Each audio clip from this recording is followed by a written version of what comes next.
Bonjour, my name is Jennifer Laurette, and in this video, I am going to review my family medicine shelf experience with you. Actually, the book that I took all my notes in, we'll discuss everything in this video.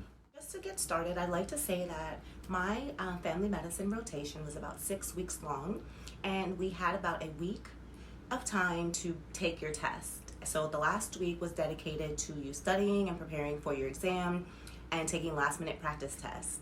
And the doctor was actually nice enough to let us go home early those days, if not stay home. I wrote everything down because I'm far past that shelf now. It's just now that I'm finally having time to do all of these videos. So I want to start with the things that I learned that are generalized for all of the shelf exams, and then go into the specifics for this shelf. Family medicine is huge. It's a very big topic. It's very dense, but you know what? It was my first shelf, and most people tell you that it's better to take it after you've already taken all the other shelves because it's kind of like a cluster of all of them. But that just means that you have to study a little harder if it's your first shelf and you have no other clinical experience. But it's doable. At the end of the day, it's the same exact info that you have been seeing in medical school. I promise you, the information is not changing. It's the same info. They're just adding on additional guidelines and little tiny things that you have to just memorize. All physicians just memorize these guidelines, memorize the vaccine schedules, memorize when to do this and how often to check this, when to do this screening test and how often to do this. All of those things, you just do an Anki deck and you're done. To the family medicine specific shelf exam. And I have about 6 tips here. And this video is going to be super short. So the first tip is that when I met with my school appointed advisor, they gave me an advisor, I asked for one, they gave me one, and she literally just told me to do UWorld and Anki, and that's it. And I trusted her because I realized that when I was killing myself during undergrad and for STEP, doing all of these different rotations and trying to read all of these information, what you do is you're not getting the quality. You're not getting a quality education. You're just trying to complete things without understanding.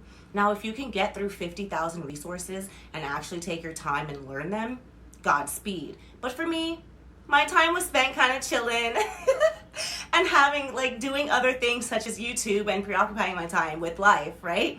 Because there's life outside of medical school. So I did what would work, and I'm telling you, I did amazing. Tab on the first point, UWorld Anki is all I used on top of Aquifer. So Aquifer is a platform that my school is mandating that we complete, and I forgot how many cases there were, but I went through all the cases and I took them seriously, and it helped a lot. I can't say that it didn't help. Any resource you do will help you if you put your heart into that resource. It's information. At the end of the day, it's the same information presented across multiple resources. Pick one, find one, trust a few, and that's it. Do not kill yourself for thousands of resources because everybody else is using them. First thing that I realized when studying for all of my shelf exams is that when you're first studying for your shelf exam, and let's say you're using the QBank UWorld, in the beginning you're going to fail some blocks, you're going to get some low scores, but after a while of doing mixed blocks with mixed content, after a while the information is just going to be the same. Like my last 5 blocks, I promise you, was exactly what I've already seen the entire 6 weeks that I was studying. So that's when I started acing it and boosting up my confidence. And another thing I want to say is whether you fail the blocks or not in the beginning doesn't matter, as long as towards the end you feel more comfortable.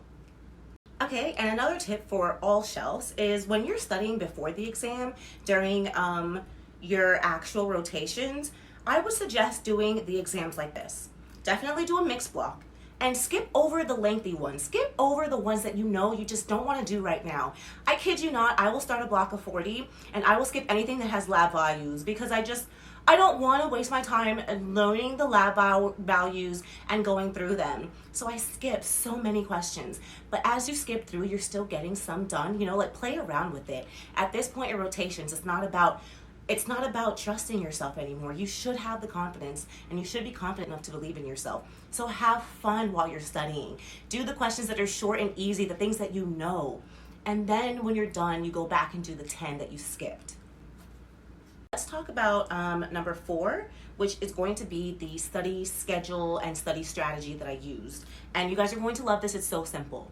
Take the total number of family medicine questions in UWorld, divided by the weeks that you want to study, And that's what you do every week, every day. It's so simple. I'm telling you, I was only doing about 20 questions a day, 20 Anki cards a day, and that's it. It's relaxed and it's at your own pace, meaning those 20 questions, those 20 topics, those 20 things that I wrote down in my notes, I know them and I never have to look at them again. I only have to review them maybe the night before the exam, but that's it. So when you're doing less and you span it over the entire time, you have time to have a quality experience of studying. Looked it up because I want to make sure that it's realistic what I'm saying. So 465 questions in UWorld for family medicine. But then don't forget, you have to do the 412 questions on ambulatory medicine. Ambulatory medicine is a part of the family medicine shelf. All of those things you need to know.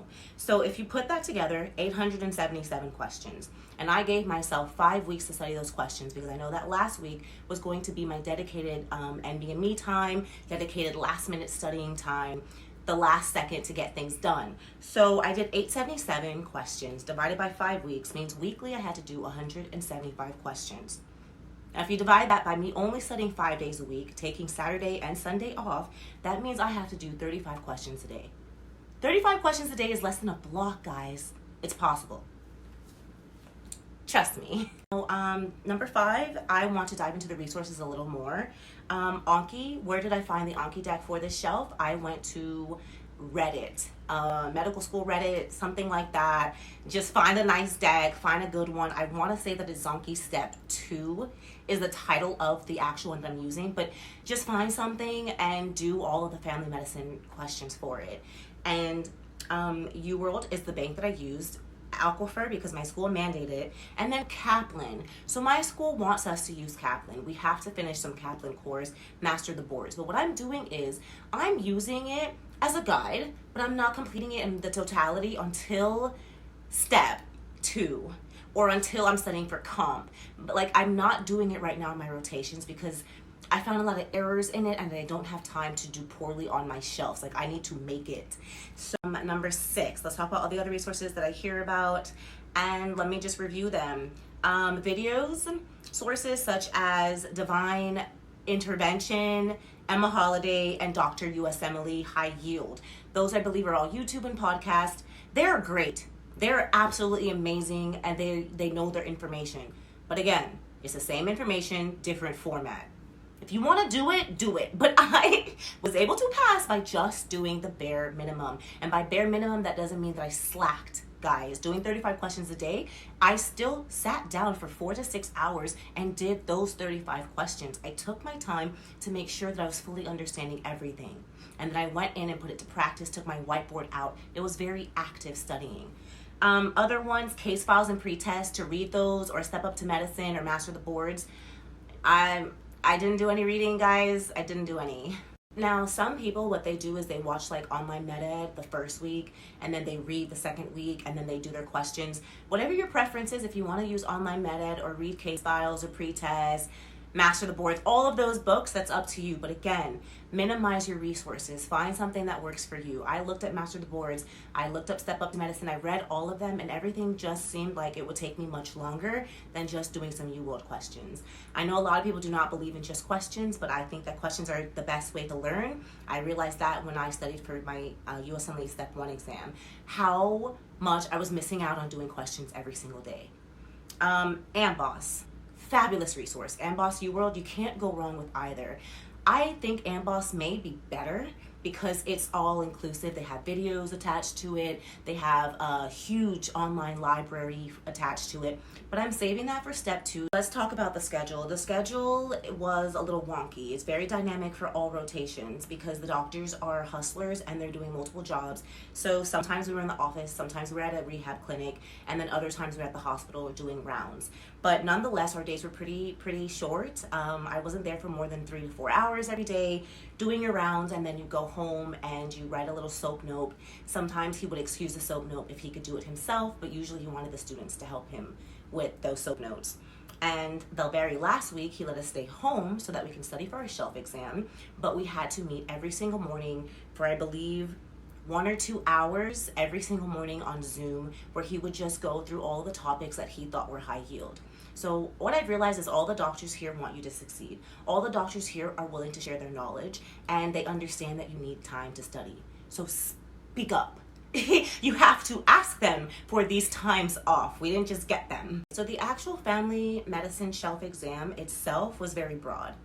I can't even tell you where to start, but I can tell you that if you do the Anki deck for Family Med and all of the UWorld questions for Family Med or AMBOSS or whatever you want to do, you will do fine. It's a very broad exam. I mean, it's family medicine. It's all ages and it's head to toe of all ages. It's all ages, all genders, so you have to make sure that you're studying effectively. Okay, guys, so I'm going to keep this raw and completely unedited. Look, family medicine book. And if you see here in the beginning, Kaplan, I'm not lying. I actually tried the school's resources. I tried everything. I took lots of notes, and then I tried to integrate my UWorld. But towards the end, look, more Kaplan notes. I actually tried it. And I just realized that after doing UWorld questions and trying to do the Kaplan, that Kaplan was just giving me, like, none of this was on my test. None of this. None of this. And it's like all of these little things here, of course, I do need to know them, but maybe for step and when I have a little more time and a little more urgency. But UWorld, for, if you want to see here, 75-year-old, intermittent vision pain, curtain falling, diagnosed with ultrasound of the neck. Now, what is the diagnosis? It's amaurosis fugax. Now, it's painless in transit. That's pretty much it for that question. 2 little lines. And then when I go back and review this every single night after I do my questions and before the test. As promised, this was a very quick video. I just wanted to share my family medicine shelf experience with you. I hope you like it. And if you do, please give me a thumbs up down below. It warms my heart and sends a personal little hug to me, as well as comment if there's anything that you want to open in discussion or ask questions. Reach out to me on social media or send me emails if you want to connect. I do meet with several mentees every single week. I have a Calendly made up. You can find the link on my Instagram and go ahead and meet with me if you'd like some personal one-on-one mentorship. Other than that, I hope you do enjoy this video and I hope you have a wonderful day. Peace for now.